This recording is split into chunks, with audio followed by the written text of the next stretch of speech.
This is the part 2 of my 37 brutal truths. So if you missed the part 1, I will make sure to link that below in the description so you can get truths 1 through 10, because in today's episode, I'm going to be covering truths 11 through 20. I scaled to $4,000 months as a virtual assistant / social media manager before I decided to essentially totally pivot my freelance business and start back over at $0. I'm Emily Bales. I'm a former teacher turned Pinterest marketing expert and coach, and I am giving you the 37 brutal truths I learned from starting and scaling my freelance business. Lesson number 11 is really catch-22.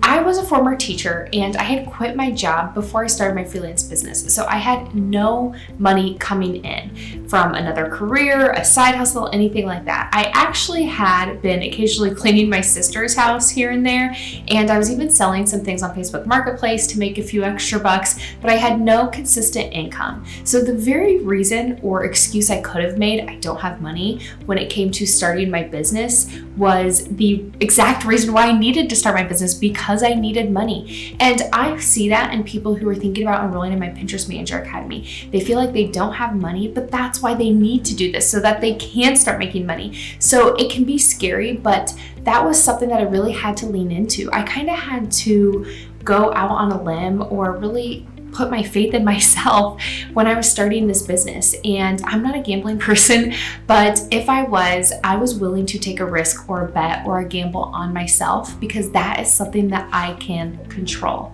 And I knew that investing in myself was something that I would never regret. So lesson number 11, invest in yourself. That's something that you won't ever regret, and I haven't. Now, I won't say that when I have invested in myself and invested in different programs and masterminds and courses that I've always gotten the exact results that I thought I would, but I've always learned something from that. And one thing I learned from somebody in the online business world that I really wanted to hold on to and remember was something from Amy Porterfield. And she said that we really need to stop labeling decisions as the right decision or the wrong decision, but just make a decision. And that ultimately gets us closer or further away from where we want to go. And depending on if it is getting us further away, then we need to course correct, right? But I think because we're so wrapped up in this is going to be a right decision or a wrong decision, it keeps us paralyzed. And when we don't make choices and changes, then it's like Einstein's definition of insanity. If you do the same thing over and over again and expect different results,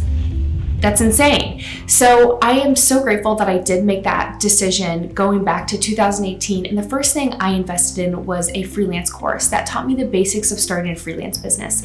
And no, it didn't give me what I needed to become a successful Pinterest manager, which is what I'm doing now, but it did give me the skills and tools I needed to just get started and become a virtual assistant. Then ultimately I pivoted to social media management, and I had to invest in more skills training. Then I pivoted again because that wasn't a good fit. And then I had to invest in skills training so I could become a better Pinterest manager. And all of those investments I made along the way, I don't regret any of them, because it continued to build me and build my skills, and ultimately has gotten me where I am today. So lesson number 11, I can't stress this enough. You have to invest in yourself. And truly, when I have seen the most progress is when I have invested in the things that kind of made me scared, like my first business coach, which I think back, this was such a leap of faith, but my first business coach was $1,000 a month. And at the time I had totally pivoted, and that's when I was essentially going back to $0 and saying, okay, I'm going all in on Pinterest management. And I knew I needed help. So I did land a Pinterest client that was around $350 a month, but I was investing $1,000 a month in this business coach. And it was a 6-month program. So that was terrifying.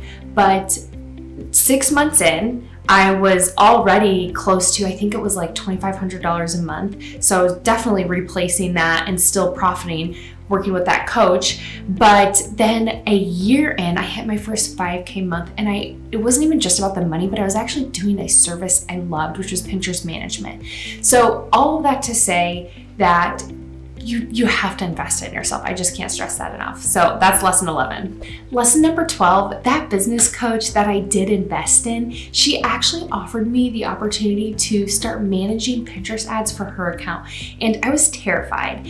And she had really a unique perspective because she had been coaching me with not just pivoting to Pinterest management, landing Pinterest management clients that were for organic management, but then ultimately scaling my services by offering a more premium service, which was Pinterest ads. And so I had been doing a lot of pitching for my services because I wasn't getting a lot of leads from Facebook groups or job boards and other ways that I had been landing clients for my organic services. So that's when this coach said, okay, if we're not getting leads for your Pinterest ad management services, then we're gonna have to create our own leads, right? So that's when we came up with a plan to start pitching my services. And I had just invested in a course that taught me really everything I needed in terms of offering Pinterest ads, but I obviously wasn't confident with offering this service yet because I hadn't actually done the work. I had just gone through a course. And so she wanted to give me this opportunity to manage her ads. And she had been somebody that I had really looked up to and had really helped me start my freelance business from the very beginning. So not only did I take her course and that helped me start my freelance business from scratch when I became a virtual assistant, but then she also now was helping me scale specifically as a Pinterest manager, and I was investing in her as my business coach. So I had really looked up to her, and it was one of those things where she was really my dream client. And so even though we had really worked out a deal where I was going to be managing her ads that first month for free, and she was going to allow me to use her account as a case study, she was going to give me feedback, I still wasn't sure if I wanted to take that opportunity because I was really nervous. I didn't want to mess anything up. But that really paved the way for lesson 12. When you have opportunities presented to you, take them. And that is really something that helped grow my business, is really starting sometimes before you feel ready, because you are never going to feel confident. So in the beginning, when you're not confident, you're acting from a place of courage. And when those opportunities present themselves, grab them and run with them and take them. And that is lesson 12. And lesson 13 actually kind of goes right along with lesson 12. With lesson 12 and me sharing that, yes, when you have opportunities, don't let fear hold you back. Take opportunities that present themselves. With lesson 13, I want you to think about holding on to your why, because one thing I really had to be cognizant about in my business is opportunities that presented themselves that were kind of guiding me away from my North Star. And what I mean by my North Star, I really wanted to help business owners experience success and grow their small business on Pinterest. And I did continually have other opportunities present themselves, and sometimes they were brand partnerships, or they were doing other work that was more along the lines of virtual assisting or even social media management. And especially when you're in that phase where you really just want to create income and build momentum, it's hard to turn away from those opportunities, but it's so important to think about that why and ask yourself if this is getting you closer or further away from that ultimate goal. So lesson number 13, think about your why. And don't just say yes to every opportunity either, because especially the more you grow, you are going to have more opportunities present themselves. And there will be a time in your business where you do need to start saying no more and more. And there's very few things that you do actually say yes to. So with lesson 12 and lesson 13, it's really about finding that balance, saying yes to the right things and no to the things that aren't helping you get closer to that overall goal and what you're trying to do with your business. Lesson 14, I can still vividly remember seeing that first month, and it was just surreal, where I logged into the platform where I essentially keep my books, and I saw that I had finally surpassed $10,000 in 1 month. And it wasn't just $10,000, it was actually over $13,000. And this was in March of 2021. And I was not selling digital courses. I wasn't, receiving any affiliate income. This was solely just from my Pinterest management services. And I actually didn't have a lot of Pinterest ads clients either. So at that point, I actually had 18 clients working as a Pinterest manager, and I was totally overwhelmed. And then I realized I need to hire somebody to help me. So with lesson 14, you need to hire before you reach that point of overwhelm, because once I did reach that point of overwhelm, I did need help, and I didn't feel that I had the time to be conducting interviews and really writing up thoroughly what I wanted the job to entail, really a proper job description, and also what I wanted people to know about my business to see if they aligned with that vision. And so I just kind of hired somebody and put somebody in that role. And I had talked to them on Zoom, and I talked to a few different people, but I did feel a sense of urgency. And you don't want to hire from a place of urgency, but from a place of, I know that this is the right fit. I can smoothly onboard them. I have SOPs in place.